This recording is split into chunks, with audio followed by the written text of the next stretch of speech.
एक स्वर में सब सकल पंच के पहलगी प्राम्बा आशीर्वाद की आकांक्षा प्रतीक्षा है।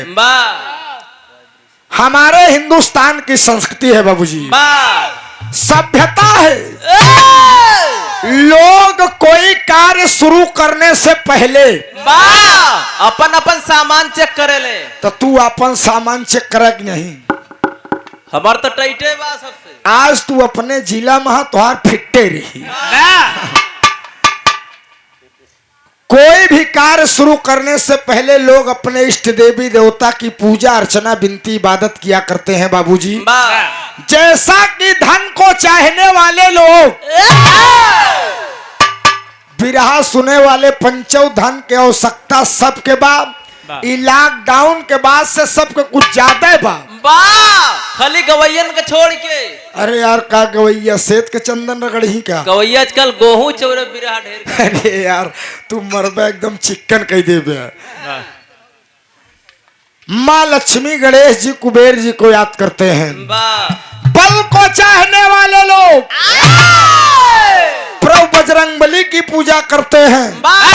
उसी तरीके से हम स्वर साधक लोग गवैया बजवैया पढ़वैया लिखवैया लोग माँ सरस्वती बीड़ा वाली मैयर वाली की आराधना याचना विनती इबादत करते हैं। हमारे साहब गीत की शुरुआत 4 लाइन माता रानी के वंदना से बाब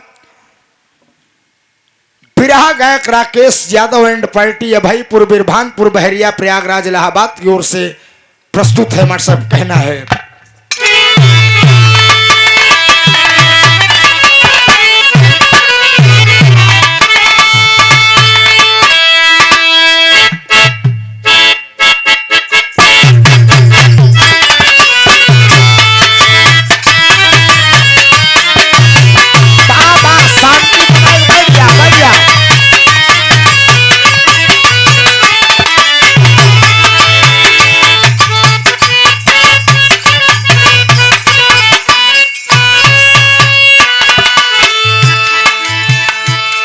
वंदना के बड़ी पुरान लाइन लगत है दोस्त।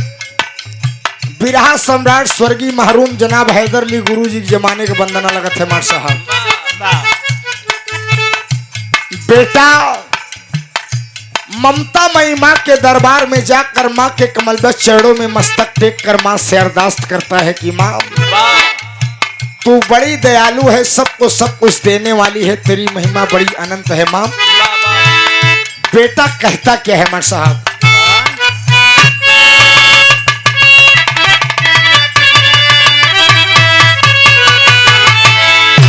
अरे माई हमहन माई हमहान, अरे माई हमहन के मनसा पुराई दे तू।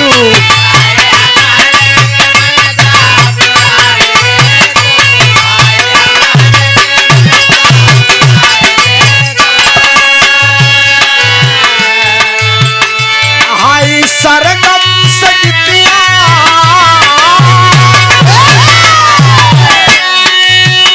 हाय सरगम सगितिया सजाई दे तू माई हम के मनसा पुराई दे तू।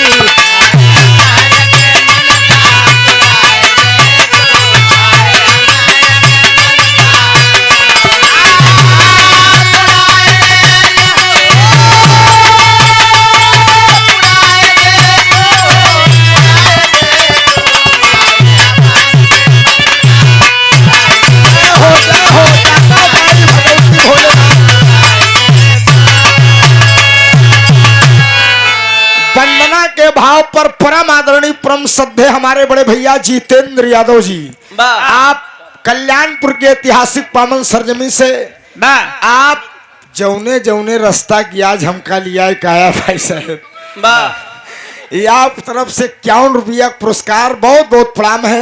एक स्वर में सब सकल पंच के पहलगी प्रणाम व आशीर्वाद की आकांक्षा प्रतीक्षा है। पहले बंद में बेटा माँ से कहता है कि माँ तेरी कृपा जिस पर हो गई माँ उसका लोक ही नहीं परलोक भी संवर गया देवी। आज बेटा तेरे कमलबद्ध चरणों में मस्तक टेकने के लिए लालायित है। माँ कहना है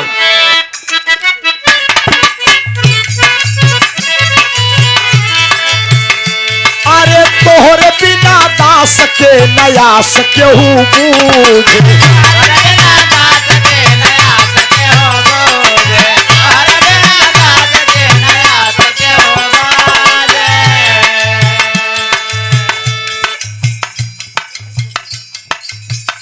आप बड़े भैया जितेंद्र यादव उनके दोस्त, ये आप लोग बड़ा प्यार स्नेह भाव से बिरहा सुने आए यहाँ, और आप ही लोग मेरे दोस्त बिरहा जी आए यहाँ। अब वही खाना खाए मास्टर साहब पानी पियत रहे तो एक दिन कहन क्या यार ऑर्केस्ट्रा करे होते ठीक रहा पूरा घरे वाले हम कहे हाँ भाई यहीं से सिस्टम ही सब बिगड़त चला जात बा। इस 100 रुपया पुरस्कार है, बहुत बहुत प्रणाम है, बहुत बहुत नमन है। तोहरे बिना दा सके नया सके हूँ बूझे।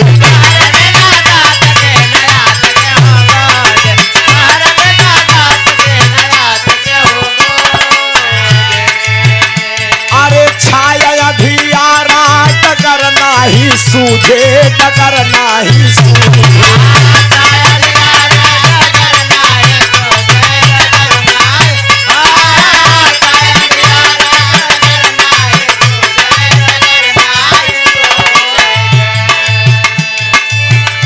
आवे कुछ नहीं हमके,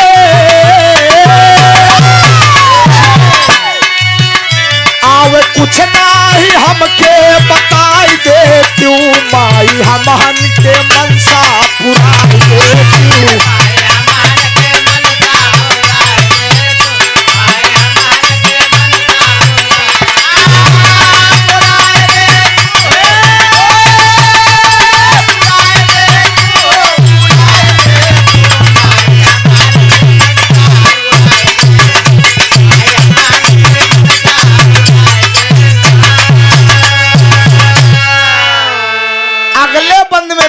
माँ से कहता है कि माँ हम बच्चे की क्या विशारद है देवी, तेरे दरवाजे पर ब्रह्मा विष्णु शंकर जैसे देवता वेदों का उच्चारण किया करते हैं माँ।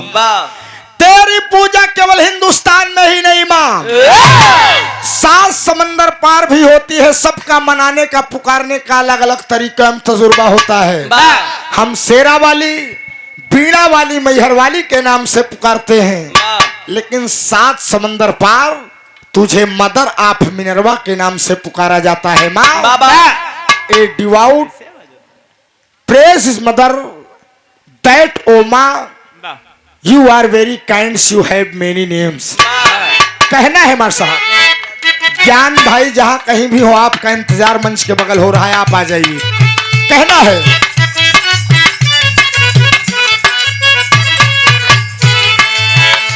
अरे माई बिना बेटवा के करी के अदरावा।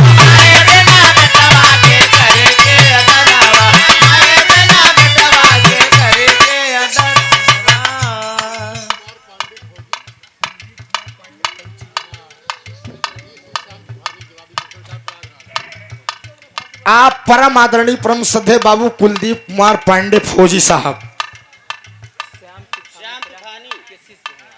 आप बिरहा गायक कलाकार श्याम तूफानी के शिष्य हैं। आप कीर्तन मंडली, क्या बात है। गुरु जी की ओर से 100 रुपए का पुरस्कार। दूसरी बार चरणों में प्रणाम है, आशीर्वाद दे हम बच्चे अपनी कला में कामयाब रहें। कलाकार बेहतर नहीं होता, दो सुनने वाले बेहतर होते हैं। अरे माई बिना बेटवा के करी के अदरावा।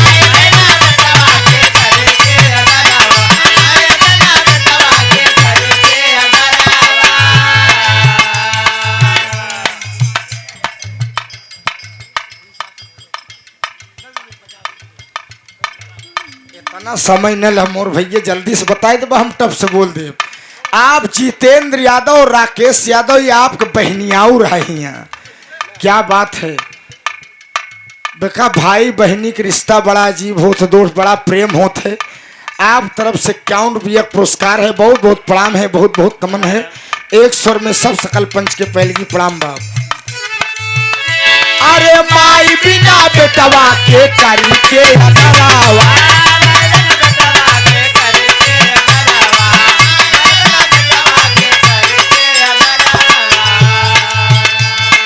सर पे ओढ़ा दमाई बिमालाया चरवा हो बिमालाया चरवा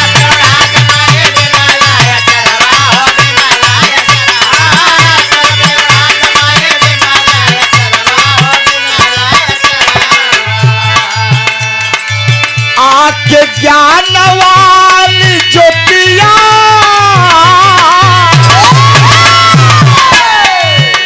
आके ज्ञान वाली ज्योतिया जलाई देती माई हमहन के मनसा पुराई देती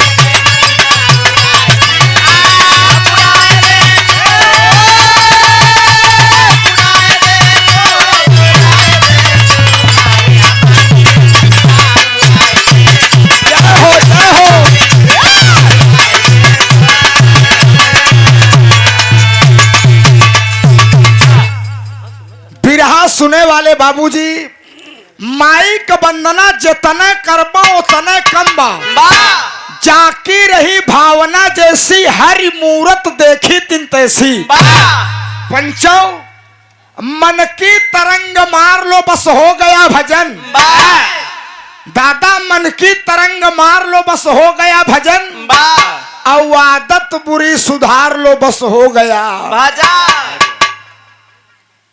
सब चीज इंसान को सुधर जात लेकिन आदत आदत हाँ शोक भाई दुनिया में तमाम प्रकार के भक्त पड़ा है दोस्त और अगरबत्ती जलाए हैं कर्पूर गौरम करुड़ा वतरम कहन मार गाय कुल गोहूं घरे खाई डावत बा ऐसी भक्ति करे से कोनो मतलब नहीं बा भक्ति सदैव घाटे की होती है लेकिन कलयुग अपने चरम पे है लोग भक्ति फायदे के लिए करते हैं ये नवा नवा लड़किया मास्टर साहब 15 रुपया के लड्डू बजरंग बली चढ़ावता है कहे अगर ड्रीम 11 में करोड़ रुपया काम हो जाता है तो ज्यादा बढ़िया रहा अब आप लोग सोचा यार भगवान इतना बेवकूफ तो है नहीं 15 रुपया के लड्डू में ड्रीम 11 में 1.5 करोड़ दे दी उनके खाता में पता नहीं इतना बा कि नहीं भाई अंतिम और आखिरी बंद में कहना है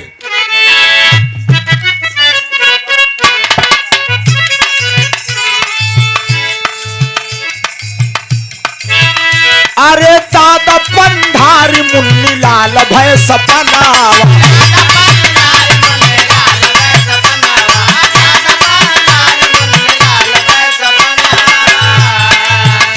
अरे कभी फूल चंद पूजन निस दिन चरणवा हो निस दिन चरणवा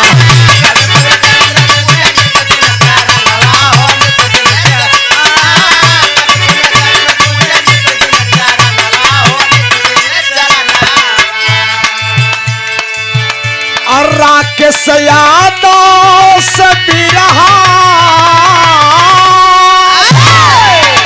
अरे राकेश यादव से बिरहा गवाई देती अरे माई हमहन के मनसा पुराई देती